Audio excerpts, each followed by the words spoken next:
दोस्तों इस वीडियो में हम 4 स्टॉक साथ में डिस्कस करने वाले। आज हम आईआरसीटीसी को डिस्कस करेंगे, साथ में हम आईआरएफसी को डिस्कस करेंगे और हम ट्राइडेंट लिमिटेड को भी डिस्कस करेंगे और एक कंपनी को डिस्कस करेंगे जो बहुत ही जबरदस्त बोनस देने जा रही है।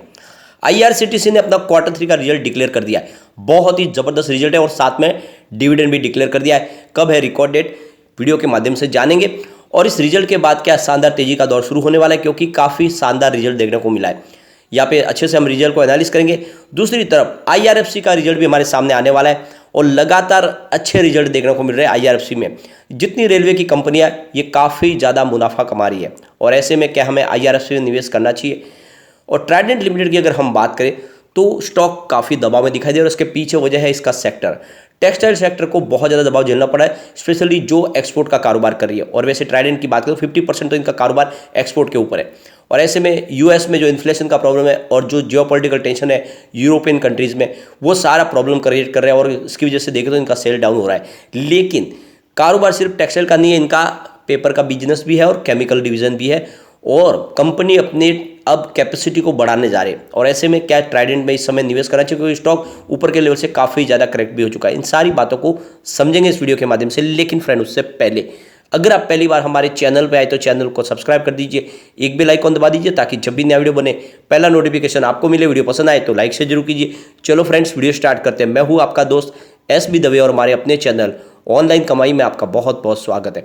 सबसे पहले आईआरएफसी की बात करें, स्टॉक आज 649 पर क्लोजिंग दिया है, 1.30% की तेजी के साथ में क्लोजिंग दी है। अब यहाँ पे देख सकते हो कि अपना Q3 का रिजल्ट डिक्लेयर कर दिया है। नेट प्रॉफिट में 22% की शानदार वृद्धि देखने को मिल रही है। 255 करोड़ रुपीज़ का नेट प्रॉफिट है और रिवेन्यू में 70% का जबरदस्त जंप है।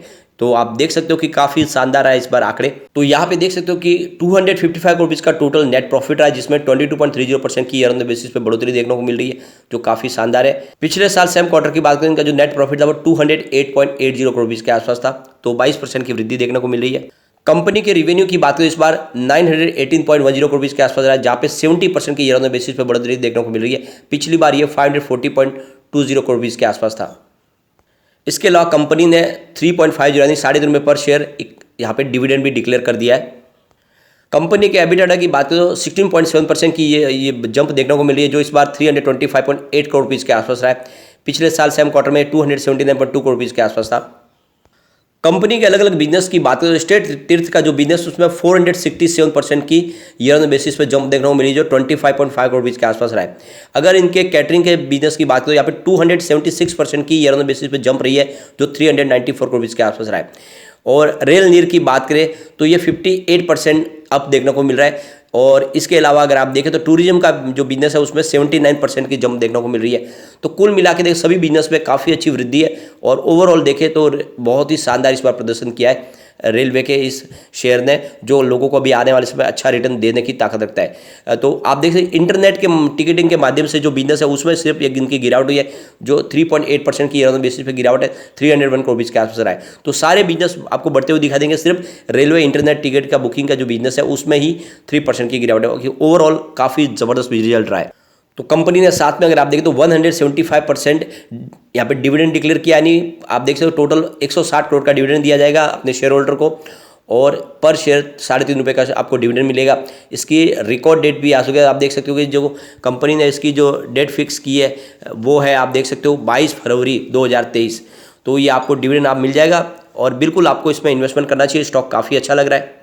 एक बड़ी अपडेट और निकल के आ रही है, आईआरसीटीसी ने यहाँ पे देखे तो इनका जो कन्वीनियंस फीस जो चार्ज की थी उसकी वजह से इनके बिजनेस में वृद्धि हुई है। ऑनलाइन टिकट बुकिंग के ऊपर जो कन्वीनियंस चार्ज लिया जा रहा है, तो रेलवे मिनिस्टर अश्विनी वैष्णव का कहना है कि इसकी वजह से जो इनका जो रिवेन्यू में बढ़ोतरी हुई है। आप देख सकते हो कि जो 2019-20 में इनका टोटल जो अर्निंग थी वो 352.33 करोड़ रुपीज़ के आसपास थी, जबकि 2021-22 में बढ़ के ये 694 करोड़ रुपीज़ के आसपास पहुंच गई है। तो काफ़ी अच्छी वृद्धि हुई है।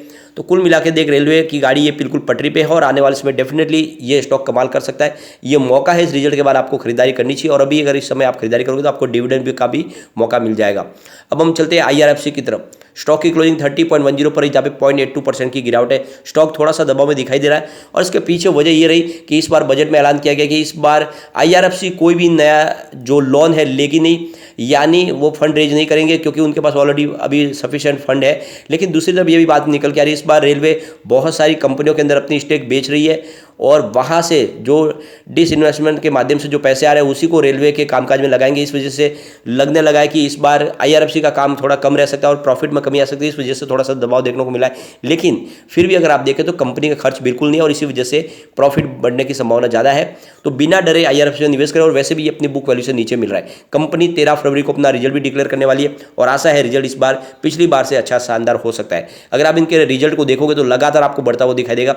देख सकते हो रेवेन्यू 2018 में जहाँ पे 11,018 करोड़ रुपीज़ के आसपास था वो 2022 में बढ़ के 20,299 करोड़ तक पहुंच गया, लगभग दुगुना हुआ है 4-5 साल में। प्रॉफिट को देखें तो 2018 में जहाँ पे 2007 करोड़ के आसपास था वो 2022 आते थे 6,089 करोड़ तक पहुंच गया, यानी 3 गुना बढ़ चुका है प्रॉफिट। बहुत ही तेजी से रफ्तार से प्रॉफिट बढ़ रहा है। ऐसे में आपको बिना डरे इसमें निवेश करना चाहिए। वैसे भी सरकार वंदे भारत ट्रेन लगातार लॉन्च कर रही है, हर शहर में आने वाले समय वंदे भारत ट्रेन आपको दिखाई देगी। अब इसके बाद में सरकार का जो सेकंड स्टेप है वो है वंदे मेट्रो, यानी मेट्रो भी नई शुरू होने वाली है हर शहर के अंदर। ऐसे में कामकाज बढ़ने वाला है और रेलवे को फंड की जरूरत पड़ेगी, ऐसे में आईआरएफसी ही फंड प्रोवाइड करेगी। तो ये जो अपडेट निकल के आ रही है कि आने वाले समय वंदे मेट्रो भी शुरू होने वाली है, तो काफ़ी काम बढ़ने वाला है। ऐसे में आईआरएफसी का काम बिल्कुल बढ़ेगा और ये आप समझ सकते हो कि एक बहुत बड़ी मजबूत फाइनेंस कंपनी है रेलवेज के लिए। तो एक तो इसका जो है 0 एनपीए है और सबसे बड़ी बात है कोई खर्च नहीं है, तो बिल्कुल बिना डरे नजरिया लॉन्ग टर्म का लेके आपको आईआरएफसी में बिल्कुल इन्वेस्टमेंट करना चाहिए। आने वाले समय डेफिनेटली स्टॉक 3 डिजिट में जा सकता है। अब हम चलेंगे ट्राइडेंट लिमिटेड की तरफ। स्टॉक की क्लोजिंग 32.05 पर हुई, 0.16% की गिरावट है। आपको पता होगा स्टॉक 70 तक जाके आया, यानी जो 3 रुपये से स्टॉक दौड़ा था 2 साल में 70 को पार कर गया, बहुत ही ज़बरदस्त रिटर्न दिया। और ये स्टॉक मैंने आपको 4-5 रुपये के आसपास सजेस्ट किया था और 50 के आसपास प्रॉफिट बुकिंग की सलाह दी थी।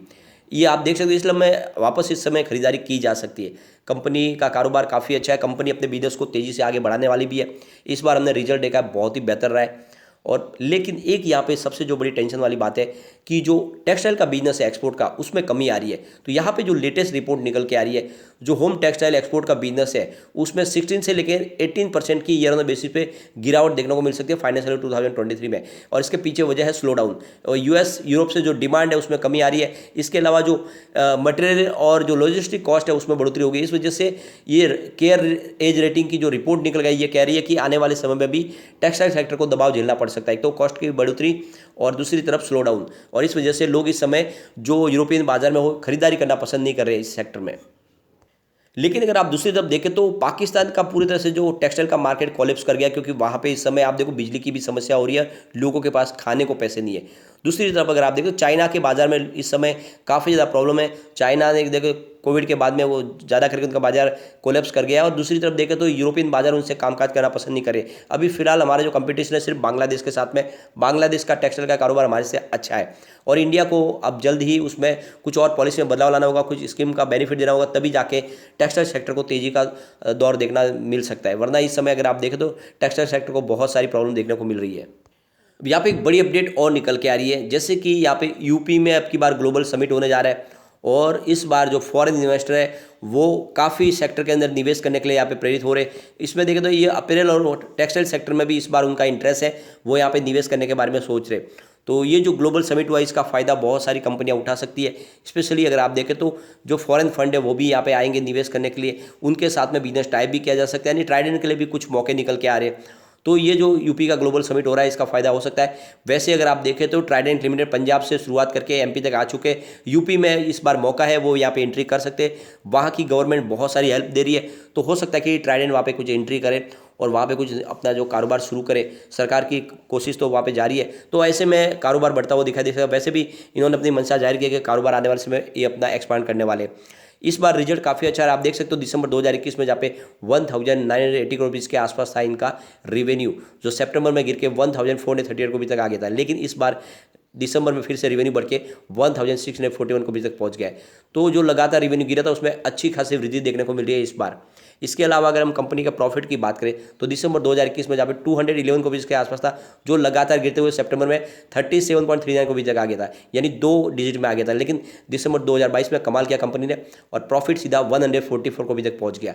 तो लगातार जो 4 क्वार्टर से प्रॉफिट गिरा था उसमें बहुत ही जबरदस्त बाउंस बैक देखने को मिला और ये रिजल्ट देखने के बाद हम कह सकते हैं कि आने वाले समय डेफिनेटली एक तेजी का दौर शुरू होगा और ट्राइडेंट फिर से 50 को पार कर जाएगा। तो निवेश इस समय आपको कर लेना चाहिए। अब हम चलेंगे उस स्टॉक की जो आपको बहुत ही जबरदस्त बोनस देने जा रहे हैं। तो यहाँ पे हम बात करें अस्त्रा लिमिटेड की, जो पाइप निर्माण करने वाली कंपनी है। 2030 की प्राइस है, 0.20% की आज गिरावट हुई है। सबसे बड़ी बात है कंपनी ऑलमोस्ट डेट फ्री है। इसके अलावा पिछले 5 साल का CAGR 27% के आसपास है इसका, काफ़ी अच्छे रिजल्ट दे रही है कंपनी। डेटर डेज में इंप्रूवमेंट हो रहा है, 28.8 डेज जो थे वो गिर के अब 22.4 डेज के आसपास आ गया है। इसके अलावा कंपनी का मीडियम सेल्स ग्रोथ है वो 21% के आसपास है लास्ट 10 साल से। और कंपनी की जो वर्किंग कैपिटल रिक्वायरमेंट है उसमें दिन कम हो रहे, यहाँ पे देख सकते हो कि 26.4 डेज है वो कम होकर 18.3 डेज के आसपास हो गया, यानी कंपनी फंडामेंटली मजबूत हो रही है। और अब कंपनी देने आ रही है बोनस आपको, तो 1-3 के शेयरों में कंपनी आपको बोनस दे रही है। और यहाँ पे देख सकते हो इसकी रिकॉर्ड डेट भी फिक्स कर दी गई है 14 मार्च 2023। तो इस समय आपको मौका है इसमें खरीदारी करनी चाहिए, आने वाले समय डेफिनेटली आपको बोनस मिल सकता है। लेकिन फ्रेंड, कोई भी इन्वेस्टमेंट करने से पहले अपने फाइनेंशियल एडवाइजर से बारे में ले ले या अपना खुद का रिसर्च करें, क्योंकि मैंने वीडियो आपके एजुकेशनल पर्पज के लिए ही बनाया। वीडियो पसंद आए तो लाइक शेयर जरूर कीजिए और चैनल को सब्सक्राइब कर दीजिए। Thank you friend.